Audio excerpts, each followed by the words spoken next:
tight ends doing their thing in the league right now, but one tight end who was ascending abruptly stopped.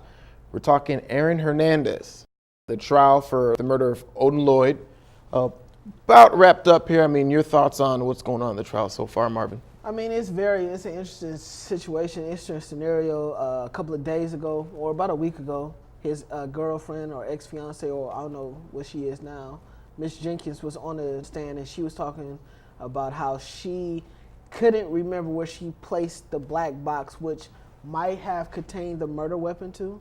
So when she was giving her testimony and everything, it was just interesting to hear the reports and seeing the evidence mounted up against them. But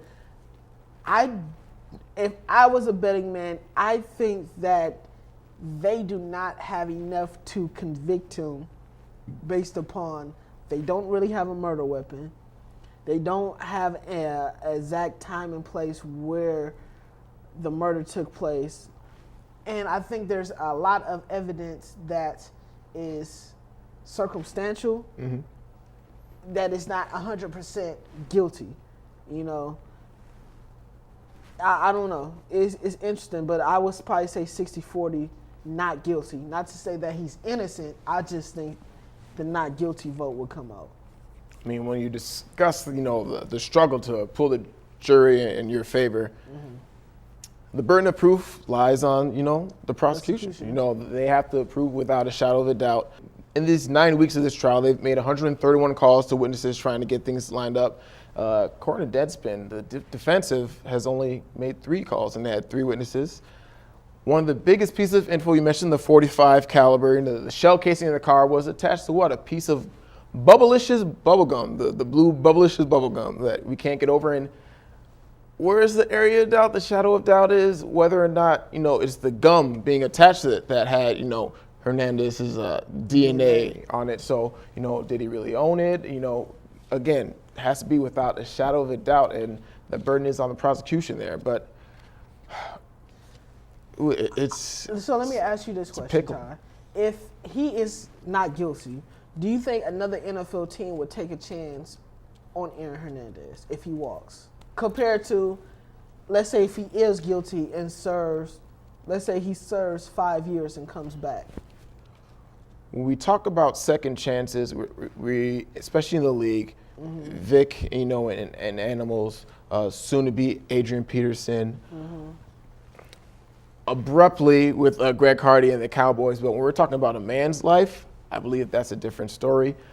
If he is found guilty, and I don't believe there will be a second chance, nor do I believe that he would deserve a second chance if he is proven to be guilty. But you also got to remember someone like Dante Stallworth who killed a man on the beach and he got his second chance. Now, the evidence it was it's a little bit different. It wasn't murder, but it was still I believe vehicular manslaughter or something along those lines. Yes, you're right. But he did end up, killing somebody on the beach in his car, being reckless, and he got a second chance. So, I know it's different circumstances, but I don't know. But if you're talking about a trigger man who, thought all this through, especially with all the details, the timelines that they released, who destroyed his home security surveillance system, I mean, what would you say?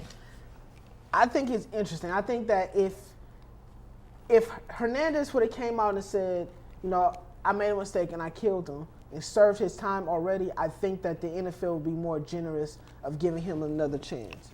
But now that he's going through the trial and public perception is that he did kill Odin Lloyd and gets away, I think that he does not get another chance in the NFL, if that makes any sense.